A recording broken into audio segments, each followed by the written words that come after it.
రీసెంట్గా ఫ్రెండ్ ఒకరు వాట్సాప్ స్టేటస్లో తన వాట్సాప్ నెంబర్ అయితే హ్యాక్ అయిందని, వాట్సాప్ నుంచి వచ్చే ఏ మెసేజ్ కూడా రియాక్ట్ అవుదని స్టేటస్ పెట్టాడు. వెంటనే కాల్ చేసి అడిగితే ఇనీషియల్గా కాస్త భయపడినప్పటికీ స్లోగా తన విషయాలన్నీ షేర్ చేసుకున్నాడు ఇలాగా.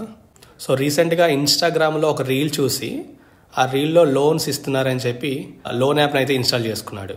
జస్ట్ 16,000 రూపీస్ మాత్రం లోన్ తీసుకున్నాడు. తీసుకున్న ఆ లోన్కి తనకు వచ్చిన హెరాస్మెంట్ అంతా ఇంత కాదు.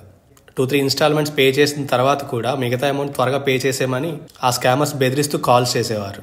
తన అమౌంట్ పూర్తిగా పే చేసినప్పటికీ ఇంకా ఎక్స్ట్రాగా 20,000 అమౌంట్ని అయితే ఫోర్స్ఫుల్గా పే చేయించుకున్నారు. సో ఈ ఫోన్ నెంబర్ కూడా +92తో స్టార్ట్ అవుతుంది. సో మేబీ ఆ పాకిస్తాన్ నెంబర్స్ ఇండియా నుంచి ఆపరేట్ చేసి ఉండొచ్చు.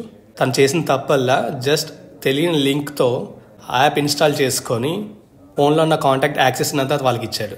అక్కడతో వాళ్ళ హెరాస్మెంట్ అనేది స్టార్ట్ అయింది. ఇప్పుడైతే వచ్చిన ఫోన్ కాల్స్ అన్నింటినీ బ్లాక్ చేస్తూ మెసేజెస్ కూడా రియాక్ట్ అవ్వకుండా ఆ యాప్ని అయితే అన్ఇన్స్టాల్ చేశాడు. సో తెలియని సోర్సెస్ నుంచి వచ్చే లింక్స్ని ట్యాప్ చేసే ముందు చాలా జాగ్రత్తగా ఉండాలి. మనకి చాలా విషయాలు తెలుసు అనుకుంటాం, బట్ టైం బాగాలేకపోతే మనమే ట్రాప్ అవుతాం. So stay cautious and stay safe.